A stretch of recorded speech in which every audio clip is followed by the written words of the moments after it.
बनी ठेठ। अरे अरे करेजा कहेनी कि राजा तू हमके दिल्ली बम्बई ना बनारस घुमैया। अरे करेजा कहेनी कि राजा तू हमके दिल्ली बम्बई ना बनारस घुमैया। और सब खाए में मगन पिज्जा बर्गर, तू हमके 80 घाट का चाय पियैया। ए राजा हमके बनारस घुमा दा, ए राजा हमके बनारस घुमा दो, ए राजा हमके बनारस घुमा दो। चल के चौका पे चमचम चिखा दा, चल के चौका पे चमचम चिखा दा। ए राजा हमके बनारस घुमा दा, ए राजा हमके बनारस घुमा दो, ए राजा हमके बनारस घुमा दो। अरे अरे करेजा आई बनारस के गली से भी छोट तो हर सोच।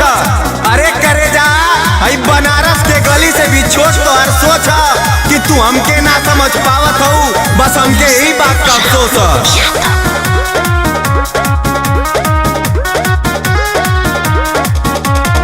रिंग रोड पे चलो राजा सेल्फी खिंचाइब। सेल्फी खिंचाई हो, सेल्फी खिंचाई, सेल्फी खिंचाई हो, सेल्फी खिंचाई। अंडेपुर के फेमस पानी पूरी खियाई, पूरी खियाई पानी पूरी खियाई, पूरी खियाई पानी पूरी खियाई। अरे अरे करेजा तू कहेलू कि तोरे सहरिया का मिठैया बहुत मीठ। अरे करेजा तू कहेलू कि तोरे सहरिया का मिठैया बहुत मीठा, लेकिन हम कहिला आवा हमरे बनारस का पान खा के देखा, कबू तोरे सहरिया का मिठाइयों से मीठा। 80 घाट के असली नजारा देखा दा, 80 घाट के असली नजारा देखा दा। ए राजा हमके बनारस घुमा दा, ए राजा हमके बनारस घुमा दो, ए राजा हमके बनारस घुमा दो।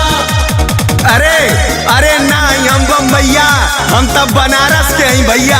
अरे ना हम बम्बैया, हम तब बनारस के ही भैया। आवा तो के जिजरी खिलाई गंगा जी में, पी के बनारस का फेमस ठंडैया। भोजपुर से लाली वाली बिंदिया दिया दा, बिंदिया दिया दो, ओ बिंदिया दिया दो, बिंदिया दिया दो, ओ बिंदिया दिया दो। गाजीपुर से टुन शिवम के बोला द, शिवम के बोला दो, अंकित के बोला दो, शिवम के बोला दो, अंकित के बोला दो। अरे अरे करेजा तो के ऐसन वैसन चीज ना गजब का चीज दिवाई। अरे करेजा तो के ऐसन वैसन चीज ना गजब का चीज दिवाई। और तू बात कर तू बस बनारस घूमे का निशानी के तौर पे तो के बनारसी साड़ी पहनवाई। हमके गोदौली